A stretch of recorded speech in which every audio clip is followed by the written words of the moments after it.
안녕하세요. 어울림 목장의 박은진입니다. 한 주간도 주님 안에서 승리하셨나요? 오늘 예배에 참석하신 모든 분들을 주님의 이름으로 환영하고 축복합니다. 우리 밝은 교회는 성경적인 교회인 신약교회 회복을 위해 비신자를 전도하여 제자 삼는 일을 교회의 사명으로 알고 여기에 집중하는 교회입니다. 오늘 예배를 통해서 구주이신 예수님을 만나시고 하늘의 복 많이 받으세요. 그럼 5월 14일 교회 소식을 전해드리겠습니다. 2023년 표어입니다. 다 같이 읽겠습니다. 시작! 서로 사랑으로 함께 세워가는 공동체 되게 하소서. 오늘 세례식과 성찬식이 있습니다. 1부에는 성찬식, 2부에는 세례식과 성찬식이 있습니다. 세례자는 치앙라이 목장의 차일도 형제님입니다. 돕는 기도팀장 모임이 있습니다. 시간은 오늘 오후 2시이고 장소는 사무실입니다. 봄 말씀 잔치 5월 19일 금요일, 5월 20일 토요일 저녁 8시, 5월 21일 주일 오전 10시와 11시 30분에 올랜도 비전교회 원로 목사 미주 가사 원장인 김인기 목사님의 강의가 있습니다. 예배 회복이 신앙의 회복입니다. 주일 연합 예배 사도행전 강해 14 먼저 안에서 나중 밖으로 수요 예배 14 어두움 속에서 한 빛을 보게 하소서. 5월 28일 애찬팀 전체 모임이 있습니다. 시간은 오후 2시이고 장소는 2층 교육관입니다. 돕는 기도 부탁드립니다. 온라인 밝은 교회와 가정 행복학교의 놀라운 열매를 허락하여 주시옵소서. 상반기 성공부에 참여하는 모든 참가자들에게 생명력과 회복이 넘치도록 은혜를 내려주시옵소서. 목자 목녀와 함께 목장을 세워갈 동역자인 목원들이 평신도 세미나에 참여하도록 은혜를 내려주시옵소서. 봄 말씀잔치를 통하여 모든 성도들에게 위로와 은혜를 내려주시옵소서. 교회 청소 섬김 목장입니다. 5월 13일에는 수천 목장, 5월 20일에는 두사랑 목장이 섬겨주시겠습니다. 교회 중식 섬김 목장입니다.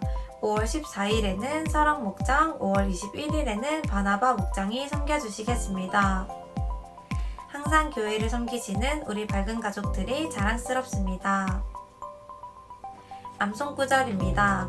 마태복음 11장 28절 말씀 다 같이 읽겠습니다. 시작! 수고하며 무거운 짐을 진 사람은 모두 내게로 오너라.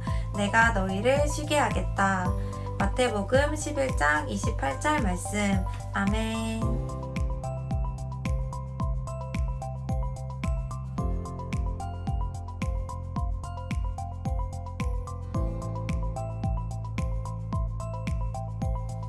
이번 한 주간도 주님 안에서 승리하세요. 감사합니다.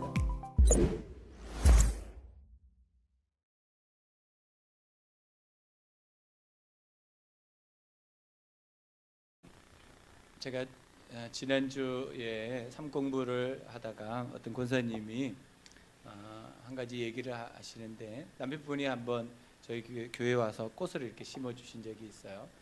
그래서 제가 그 남편분을 원래 알고 있기 때문에 참 잘생기신 분이다 이렇게 칭찬을 했어요. 그랬더니 그 권사님이 그렇죠, 우리 남편이 잘생겼죠.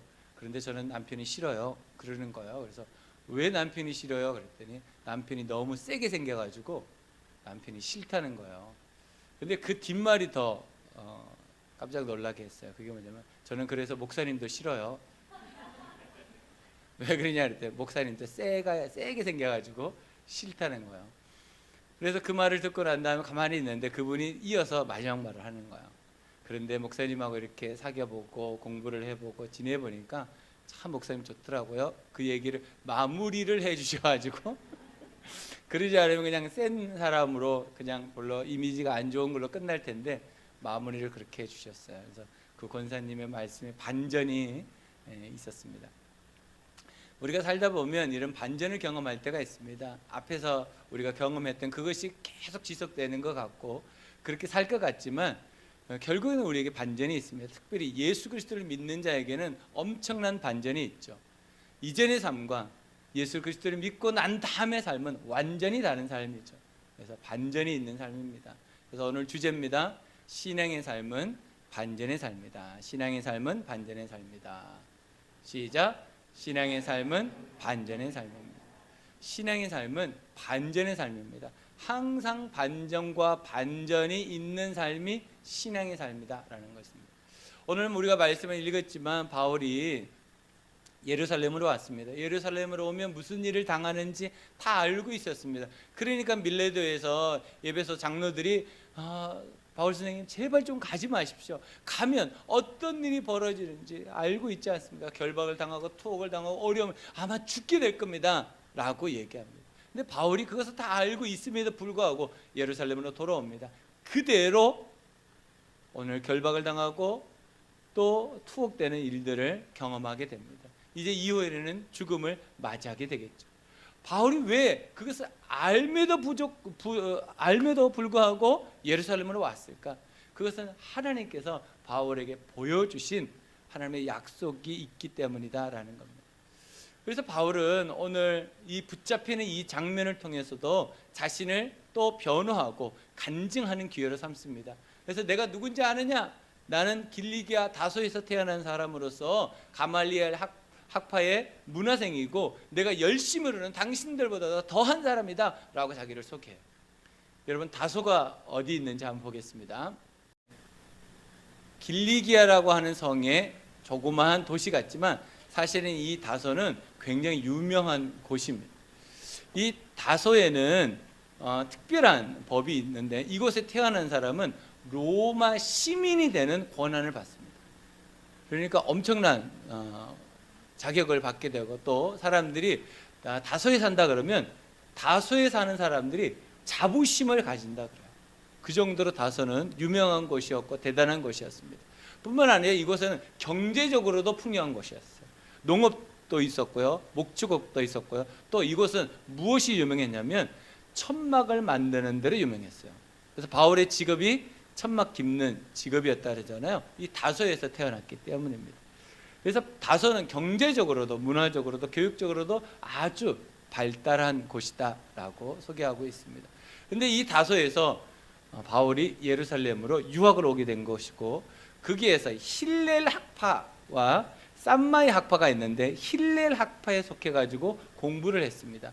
그 힐렐의 손자가 가말리엘입니다. 가말리엘 밑에서 문화생으로 공부를 했는데 석박사 과정이었다 보통 이렇게 말합니다. 그런데 바울이 그 중에서 아주 뛰어난 사람이었다 이렇게 말합니다. 이 가말리엘, 이게 특별히 힐렐 학파들은 어떤 부분을 강조하냐면 율법 준수에 목숨을 건 사람입니다. 율법 준수. 다른 부분에서는 융통성이 있는데 이 율법에 대해서는 목숨을 겁니다. 그러니까 바울이 율법을 어긴 사람들, 특별히 예수를 믿는 사람들을 그냥 두지 않고 죽이기까지 했잖아요. 스데반을 돌로 칠 때 바울이 그 현장에 있었고 다메섹으로 갈 때 바울이 사람들을 함께 동원해서 그곳에 있는 예수님 믿는 사람들을 포박해서 끌고 오려고 투옥하려고 했던 그런 일들도 있었습니다. 근데 바울은 열심으로 보면 그 중에서 특심한 사람이었다라고 자기를 소개합니다. 그런데 그 이어서 반전이 있습니다. 그게 뭐냐면 내가 그렇게 율법 위에서 살았던 사람이 왜 십자가에 죽으시고 3일 만에 부활하신 예수님 위해서 살게 됐느냐? 그것은 예수님이 진짜 부활하셨다는 사실을 내가 경험했기 때문이다 라고 간증합니다. 그리고 이렇게 말합니다. 여러분들도 예수 그리스도를 믿어야 됩니다 라고 얘기하고 있습니다. 바울은 오늘 이 현장에 자기에게는 굉장히 곤욕스럽고 힘들고 어려운 시간입니다. 그런데 이 시간을 그냥 지나치지 않고 반전을 줍니다. 이 시간에 예수님을 전하는 시간으로 가진 것입니다. 여러분 우리가 인생을 살다 보면 우리가 지금 당하는 그 어려움과 힘들고 또 내가 감당하지 못하고 막막하고 답답한 일들 때문에 이것으로 내 인생이 끝나는 것처럼 생각할 때가 있습니다. 근데 성경은 우리에게 그것을 동의하지 않습니다. 이 삶이 아니라 우리의 삶은 끝이 항상 좋습니다. 예수 믿는 사람의 삶은요, 이 세상에서 어떻게 사느냐, 그게 굉장히 우리에게 영향을 주기도 합니다. 그것보다 더 중요한 것은 이 세상에서 우리가 아무리 힘들어도 끝은 좋습니다. 왜냐하면 천국이 우리에게 보장되기 때문입니다. 그래서 이 세상 사람들은 여기서 사는 것이 끝난 것처럼 이 세상에 삽니다. 그렇지 않습니다. 하나님께서는 영원하고 완전하신 하나님의 나라를 준비하시고 그것에 우리를 초청해 주셨고 우리는 그 나라에서 영원토록 살게 될 것입니다. 그러니까 우리가 이 땅에서 조금 부족해도 하나님이 준비하신 그 나라는 우리가 말로 표현할 수 없을 정도로 좋은 것이고 완전한 것입니다. 여러분 그 하나님의 나라를 소유하시기를 주님의 이름으로 축복합니다. 신앙의 삶은 반전의 삶입니다. 반전의 삶. 근데 오늘 여기에서 어떤 사람이 아시아에서 내려온 유대 사람이 바울을 보고 충동질을 했다 이렇게 27절을 시작하고 있습니다. 근데 무슨 이야기를 가지고 왔냐면 내가 이 사람을 예전에 봤는데 이 사람이 율법을 전하지 않고 예수라고 하는 반역자로 죽은 예수를 전하더라. 그래서 사람들에게 충동질을 했어요. 근데 이 충동이 그렇게 크게 일어나지 않아요. 확 일어날지 않았는데 소요가 일어날지 않았는데 일어나다가 그래? 뭐 나쁜 놈이네? 그러고 마는 거예요. 그러니까 이 사람들이 이스라엘 사람들이 가장 민감한 것을 탁 건드립니다. 이스라엘 사람들이 가장 민감한 게 뭐냐면 성전에 관한 거예요. 그래서 바울과 함께 있었던 드로비모라고 하는 사람의 이름을 거론하면서 내가 이 사람이 성전 안에 들어가는 것을 봤다 이렇게 거짓말을 해요. 그렇지 않거든요. 근데 거짓말을 합니다. 그랬더니 이스라엘 사람들이 확 일어나가지고 바울을 죽이려고 합니다. 그리고 성전 밖으로 끌어내고 그를 매를 때리고 진짜 이 사람들이 죽이려고 하는 모습들이 보입니다. 성전을 한번 보시죠. 저렇게 되어 있습니다. 성전은 동서남북으로 들어갈 수 있는 문들이 있습니다. 그리고 그 안에 성소가 있고 입구가 이제 물두멍으로 돼서 씻고 이제 하나하나 들어가서 지성소까지 들어가게 되어 있는데 양편이 지성소를 향해서 양편이 이방인의 뜰입니다. 여기밖에 못 들어갑니다. 이방인들은. 그런데 아시아에서 내려온 유대인이 뭐라고 말했냐면 이방인의 뜰이 아니고 더 깊이 성소까지 들어갔다 이렇게 거짓말을 하는 거예요. 그러니까 이스라엘 사람들이 이건 안 되지 라고 하면서 바울을 죽이려고 한 거예요. 그때 천부장에게 보고가 되고 천부장이 나서서 그것을 무마시킵니다. 그런데 천부장이 바울을 잡아놓고 사람들에게 물어봐요. 도대체 너희들 무슨 일 때문에 이렇게 소란을 피우느냐 라고 말하니까 사람들이 말하는 사람들마다 다 달라요. 그러니까 이 소동이 왜 벌어졌는지 사람들이 모르고 있다는 거예요. 그냥 군정들이 죽여라 죽여라 그러니까 모여 있다가 자기도 모르고 죽여라 죽여라가 된 거예요. 그래서 사람들이 물어봤더니 몰라. 누굴 죽이는지도 몰라요. 그러니까 이 소요가 너무 심해지니까 천부장이 백부장들을 시켜가지고 바울을 감쌉니다. 천으로 감싸가지고 그것을 덜머지고 그 소동이 있는 곳에서 벗어납니다. 그리고 바울에게 묻습니다. 무슨 일 때문이냐? 라고 했을 때 바울이 자기를 변호하고 간증하는 일이 쭉 되어지는 것을 볼 수 있습니다. 바울에게는 이 일이 예견되었던 것이고 하나님 앞에 예언되었던 일입니다. 근데 이 일로 끝나는 것이 아니었고 이 일로 인해서 복음이 전해지는 놀라운 은혜의 시간도 있었다라는 것입니다. 신앙의 삶은 반전의 삶인 것 같습니다. 평면도를 한번 보실까요? 평면도는 이렇게 되어 있습니다. 예루살렘 성전의 평면도가 저 위쪽으로 보면 이방인들의 뜰이 있고 또 밑에 쪽에 이방인의 뜰이 있고 여인들이 들어갈 수 있는 한계가 있습니다. 더 이상 못 들어갑니다. 여인들이 들어갈 수 있는 이 장소가 다 구분되어 있어가지고 아주 엄중하다는 거예요. 그만큼. 그런데 여기에 이방인을 데리고 들어왔다. 그러니까 난리가 나는 거예요. 여러분 나중에 예루살렘에 가시면 성전에 한번 구경할 수 있는 기회가 있을 것 같습니다. 우리가 신앙의 삶은 반전의 삶이라고 이렇게 얘기하는데 그러면 우리가 어떻게 반전의 삶을 살아갈 수 있을까? 바울이 당했던 이 고통 가운데서도 바울은 복음을 전하고 예수님을 전하려고 살았던 그런 삶을 보면서 우리는 그러면 일상생활 속에서 어떤 반전의 삶을 살아갈 수 있을까? 두 가지라고 생각합니다. 첫 번째는 어려움을 넘어 약속을 주십니다. 시작. 어려움을 넘어에 약속을 주십니다. 어려움 너머에 회복의 약속을 주십니다. 다시 시작. 어려움 너머에 회복의 약속을 주십니다. 사도행전 23장 11절입니다. 사도행전 23장 11절을 보겠습니다. 그날 밤에 주님께서 바울 곁에 서서 말씀하셨다. 용기를 내어 내가 예루살렘에서 나의 일을 증언한 것과 같이 로마에서도 증언하여야 한다. 바울이 예루살렘으로 그런 고통이 있음에도 들어갔던 이유가 뭐냐면 예루살렘에서 예수님을 증언하기 위해서 뿐만 아니라 예루살렘에서 붙잡혀가지고 어디까지 가야 되냐면 로마까지 가게 되는 거예요. 하나님의 큰 그림은 이것이 있었습니다. 그리고 바울은 이것을 알았고 그 말에 순종했습니다. 힘들고 어렵지만 자기가 고통이 있겠지만 하나님이 보여주신 로마라고 하는 땅끝이라고 하는 곳까지 바울이 나아가야 되는 것이었습니다. 바울은 이 그림을 보고 하나님의 말씀 앞에 순종할 수 있었던 것입니다. 고린도후서 4장 8절로 9절 말씀을 보겠습니다. 우리는 사방으로 죄어들어도 움츠러들지 않으며 답답한 일을 당해도 낙심하지 않으며 박해를 당해도 버림받지 않으며 거꾸로뜨림을 당해도 망하지 않습니다. 하나님께서 우리에게 여러 가지 어떤 것들을 경험하게 하시는데 하나님의 말씀은 어떤 말씀이냐면 우리가 지금 당하는 것으로 끝나지 않는다는 거예요. 어려움 너머의 회복의 약속을 주신다는 거예요. 지금 당장은 내가 넘어진 것 같고 실패한 것 같고 아무것도 안 된 것 같지만 하나님이 우리에게 보여주신 그 너머에 회복이 있다라는 거예요. 우리는 그것을 믿고 있는 것입니다. 이 세상에서 예수님을 우리가 믿고 사는 것은 무엇이냐면 이 땅에서 끝이 아니고 그 너머에 하나님이 주시는 회복의 약속이 있기 때문이에요. 이 땅에서 우리가 고난을 당하는 것, 궁핍함을 당하는 것, 어려움을 당하는 것 있을 수 있습니다. 근데 그게 끝이 아닙니다. 우리의 끝은 항상 좋습니다. 우리의 끝은 아무리 나빠도 천국입니다. 여러분 그것을 믿으시기 바랍니다. 그래서 어려움 너머에 회복의 약속을 주신다는 것, 그 약속을 붙잡고 가는 사람들에게 무엇이 있냐면 승리가 있는 것입니다. 그게 반전의 삶입니다.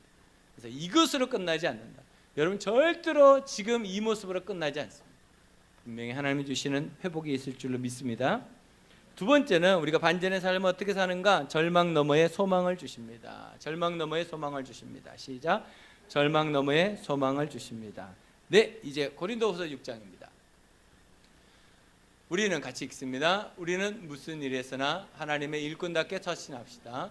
우리는 많이 참으면서 환난과 궁핍과 공경과 매맞음과 옥에 갇힘과 난동과 수고와 잠자지 못함과 굶주림을 겪습니다. 또 우리는 순결과 지식과 인내와 친절과 성령의 감화와 거짓 없는 사랑과 진리의 말씀과 하나님의 능력으로 이 일을 합니다. 우리는 오른손과 왼손에 의의 무기를 들고 영광을 받거나 수치를 당하거나 비난을 받거나 칭찬을 받거나 그렇게 합니다. 우리는 속이는 사람 같으나 진실하고 이름 없는 사람 같으나 유명하고 죽은 사람 같으나 보십시오 살아 있습니다. 징벌을 받은 사람 같으나 죽임을 당하는 데까지는 이르지 않고 근심하는 사람 같으나 항상 기뻐하고 가난한 사람 같으나 많은 사람을 부유하게 하고 아무것도 가지지 않은 사람 같으나 모든 것을 가진 사람입니다. 아멘. 그러니까 절망을 넘어서 하나님의 소망을 주신다는 거예요. 바울은 고린도 교인들에게 이것을 분명히 전하고 있습니다. 이 말씀이 우리에게도 필요합니다. 지금 당장 우리가 가지고 있는 이 절망의 끝이 아니다. 하나님 분명히 우리에게 소망을 주신다는 것을 믿으셔야 돼요. 그게 신앙의 삶은 반전의 삶입니다. 신앙으로 살아가는 예수 그리스도를 나의 구주와 주인으로 믿는 사람들에게 하나님 반전을 주신다. 이대로 끝나지 않는다. 분명히 하나님의 놀라운 은혜와 천국의 소망이 우리에게 있다. 이거는 우리가 믿는 것입니다. 이 세상 사람들 우리를 몰라줘도 억울함이 있을 수 있습니다. 예수를 믿는 것이 힘들고 어렵습니다. 고단함이 있을 수 있습니다. 예수를 믿는다는 게 불편할 수 있습니다. 그러나 그것으로 끝나지 않는다는 거예요. 하나님의 우리에게 주시는 놀라운 소망, 그것을 우리가 붙잡고 가는 것입니다. 계시록 21장 4절입니다. 그들의 눈에서 모든 눈물을 닦아주실 것이니 다시는 죽음이 없고 슬픔도 울부짖음도 고통도 없을 것이다. 이전 것들이 다 사라져 버렸기 때문이다. 아멘. 이 땅에서는 그러면 어떻게 된다는 거예요?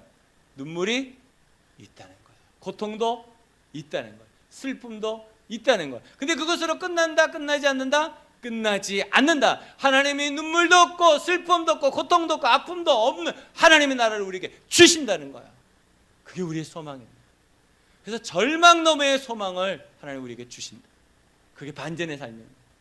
그래서 우리가 이 땅에 사는 동안 예수 그리스도를 나의 구주와 주인으로 믿는 이유가 뭐냐면 이 세상에서는 우리에게 절망을 줍니다. 삶에 희망을 주지 않습니다. 하지만 하나님은 그 절망을 넘어서 희망을 주신다는 거예요. 우리는 그것을 믿는 것입니다. 여러분 삶 속에 절망 그 너머에 주시는 하나님의 소망을 붙잡고 경험하고 살아가시길 주님의 이름으로 축복합니다. 제가 한 번은 학교를 가려고 강변역에서 2호선을 탔습니다.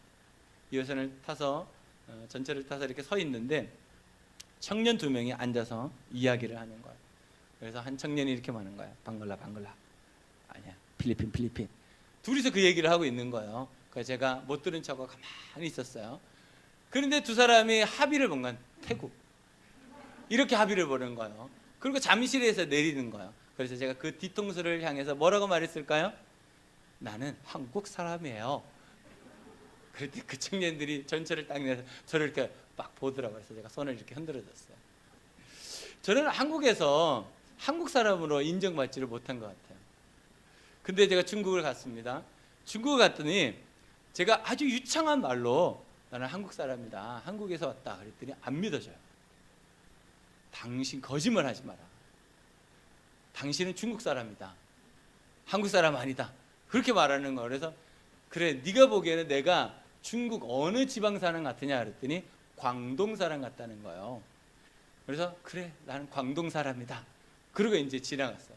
12년 동안 제가 중국에 있으면서 중국 사람들이 저를 한국 사람이라고 한 번도 말하지 않았어요. 제가 이 외에 이 말씀을 드리자면 한국에서는 제가 외국인 취급을 받았지만 중국에서는요 본 민족 사람으로 인정받았다는 거예요. 하나님 반전이 있으세요. 왜 내 모양을 이 꼴로 만드셨을까? 이 꼴로 주신 이유가 중국에서 선교 사역을 잘 감당하라고 주셨다는, 그때 제가 발견했다는 거예요. 반전이 있습니다. 반전이. 여러분 지금 인생 가운데 여러분들이 사는 것, 이것이 다인 것 같죠?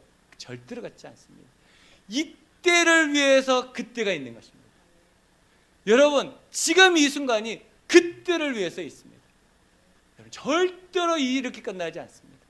여러분 더 멋있고 더 소망이 넘치고 하나님이 주시는 놀라운 복을 받아 사는 그 삶이 준비되어 있다는 것 여러분 믿으시기 바랍니다. 신앙의 삶은 반전의 삶입니다. 절대 이렇게 끝나지 않습니다. 여러분 삶에 하나님이 주시는 놀라운 복을 이번 한 주간 반전의 삶을 누리시고 살아가시길 주님의 이름으로 축복합니다. 기도하겠습니다.